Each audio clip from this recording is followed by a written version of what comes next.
Dès que vous entrez dans un aéroport, vous pensez que tout fonctionne comme d'habitude. Vous vous enregistrez, passez la sécurité et attendez votre vol. Mais ce qu'on ne vous dit jamais, c'est que, dès ce premier pas, vous faites déjà partie d'un système conçu pour analyser chacun de vos mouvements. Ce n'est pas de la science-fiction, ni de la paranoïa, c'est le fonctionnement réel, silencieux et extrêmement précis des aéroports modernes. Tandis que vous marchez dans les couloirs, caméras, agents et algorithmes commencent à construire un profil sur vous sans que vous le remarquiez. Vos vêtements, votre façon de marcher et même la manière dont vous tenez votre passeport peuvent activer des protocoles invisibles. Aujourd'hui, vous allez découvrir 15 secrets qui sont rarement révélés, mais qui pourraient changer complètement la façon dont vous serez traité la prochaine fois que vous voyagerez.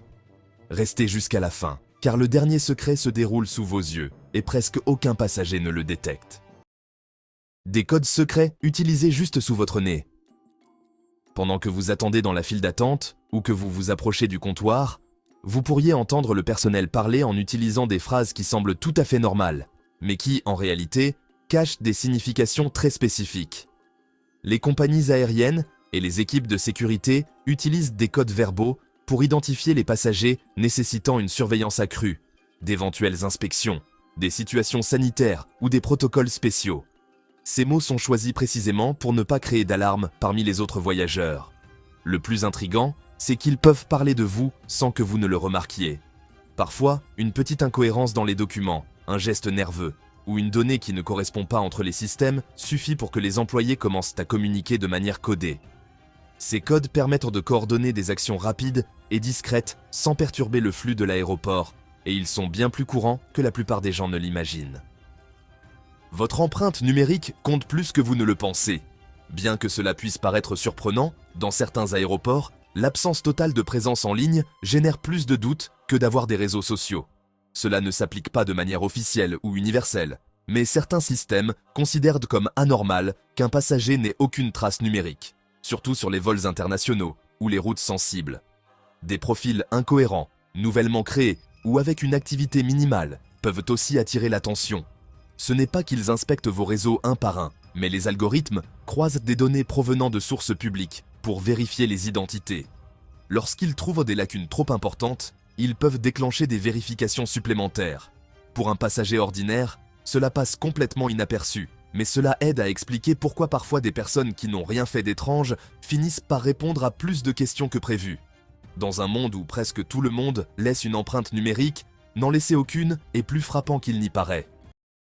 Certains passagers sont suivis numériquement. Dans certains aéroports, si vous activez un ou plusieurs critères d'alerte, votre carte d'embarquement reçoit une marque interne qui vous accompagne tout au long de votre parcours. Cette marque n'apparaît jamais sur votre carte physique ni sur votre application, mais elle est visible par chaque employé qui scanne votre document à différents points de l'aéroport. Cela signifie que le personnel peut recevoir des instructions silencieuses pour vous observer, vous poser des questions supplémentaires, ou même vous diriger vers des contrôles secondaires sans que vous receviez d'explications directes. Il ne s'agit pas nécessairement d'une suspicion grave, mais plutôt d'une précaution basée sur votre comportement, votre itinéraire, ou une incohérence détectée dans le système. Dans la plupart des cas, cette marque disparaît automatiquement une fois le processus de sécurité terminé. Cependant, tant qu'elle est active, chaque pas que vous ferez à l'intérieur de l'aéroport sera évalué par plus d'yeux que vous ne l'imaginez. Le duty-free voit plus que vous ne l'imaginez. Le duty-free n'est pas seulement un paradis de parfums et de chocolat, c'est aussi une zone hautement contrôlée. De nombreux magasins sont équipés de capteurs directement connectés au système de sécurité de l'aéroport, capables de détecter des schémas d'achat inhabituels, des mouvements répétitifs ou des personnes qui manipulent des produits sans réelle intention de les acheter. Cela ne signifie pas qu'on vous accuse de quoi que ce soit, mais que certaines attitudes peuvent activer des protocoles préventifs. Les agents reçoivent des notifications silencieuses quand quelqu'un entre et sort plusieurs fois, évite le contact visuel avec le personnel ou examine les produits de manière trop insistante. Même les achats peuvent en faire partie de l'analyse, acheter de grandes quantités de certains articles ou choisir des produits incompatibles avec votre destination peut générer des vérifications supplémentaires. Bien que pour la plupart, ce soit une simple virée shopping pour le système, c'est l'une des zones les plus observées en raison de son flux élevé de passagers. Les balances ne sont pas toujours aussi exactes. La plupart des passagers font entièrement confiance aux balances des aéroports, Mais la vérité est qu'elles ne sont pas toutes calibrées de la même manière. Dans un même aéroport, il peut y avoir de petites différences, mais suffisantes pour que votre valise affiche 1 ou 2 kilos de plus que ce qu'elle indiquait à la maison. Ces variations sont légales tant qu'elles restent dans une marge autorisée, mais elles peuvent vous coûter de l'argent si vos bagages dépassent de peu la limite établie. À cela s'ajoute le fait que certains aéroports ont tendance à arrondir à la hausse lorsque le poids est très proche du maximum autorisé. Si votre valise indique 23,1 kg, alors que la limite est de 23, il est fort probable qu'on vous facture un excédent de poids. C'est pourquoi il est recommandé de toujours prévoir au moins 1 kg de marge et de peser ses bagages à la maison avec une balance portable fiable. Et si vous constatez une différence exagérée, vous pouvez demander à faire repeser votre valise sur une autre balance, même si ce n'est pas toujours accepté. Liste interne de passagers à problème. Même si vous n'êtes pas sur une liste officielle d'interdiction de vol, cela ne signifie pas que votre dossier est vierge. Les compagnies aériennes et les aéroports tiennent des registres internes des passagers qui ont, à un moment donné, eu des comportements problématiques, des altercations avec le personnel, des réclamations agressives, de la désobéissance pendant l'embarquement, ou même des comportements imprudents à bord de l'avion. Ces registres ne sont pas publics et sont souvent codés avec des abréviations que les passagers ne comprendraient jamais. Si vous êtes sur cette liste, il est possible qu'on vous attribue un siège plus surveillé, qu'on vous observe de plus près pendant l'embarquement, ou même qu'on vous fasse signer un document de bonne conduite avant de monter dans l'avion. Le plus inquiétant, c'est qu'il ne faut pas toujours un incident grave pour y figurer. Parfois, il suffit d'une discussion houleuse au mauvais moment. La meilleure stratégie est de toujours garder son calme, même dans les situations de stress. Les valises emballées dans du plastique génèrent plus de suspicion. Beaucoup de voyageurs aiment emballer leurs valises dans du plastique, pensant que c'est une protection supplémentaire. Mais ce qu'ils ne savent pas, c'est que cette pratique peut générer plus de méfiance que de sécurité. Pour le personnel de contrôle, une valise entièrement recouverte rend difficile la détection de déformations, de surfaces irrégulières ou de compartiments qui pourraient soulever des doutes. Si quelque chose attire l'attention au scanner, ils n'hésiteront pas à retirer l'emballage, à ouvrir la valise et à la refermer sans vous prévenir. De plus, les valises trop compressées ou celles qui semblent plus rigides que la normale sont souvent déviées vers des inspections supplémentaires. Dans les aéroports où la sécurité est extrêmement stricte, emballer sa valise peut même être considéré comme une tentative de dissimuler du contenu. Pour la plupart des passagers, c'est une tranquillité d'esprit, mais pour les agents, cela peut être un signal d'alerte involontaire. Parfois, le plus simple, une valise sans emballage excessif, s'avère être le plus efficace. Ils peuvent ouvrir votre valise sans vous prévenir. Beaucoup de passagers pensent pas que leurs cadenas protégeront leur valise pendant tout le voyage. Mais la vérité est que la sécurité aéroportuaire a l'autorité d'ouvrir vos bagages sans vous demander la permission. Si le cadenas est conforme aux normes de sécurité internationale, ils l'ouvriront avec une clé passe-partout universelle. Si ce n'est pas le cas, ils pourront simplement le couper et poursuivre l'inspection. Le plus surprenant, c'est que la plupart du temps, l'ouverture n'est enregistrée qu'en interne, donc il est possible que vous ne trouviez aucun avis à l'intérieur de votre valise. La raison ? Tout objet mal placé, une bouteille suspecte, un appareil électronique trop dense ou un article qui cache ce qu'il y a derrière peut déclencher une inspection obligatoire. C'est pourquoi il recommande de ne pas utiliser de matériaux comme le papier d'aluminium, ni d'organiser vos affaires de manière chaotique. Plus l'intérieur est clair au scanner, moins vous aurez de chances d'avoir une vérification inattendue.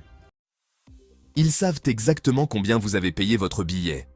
Lorsque vous présentez votre carte d'embarquement, le système n'affiche pas seulement votre nom et votre destination.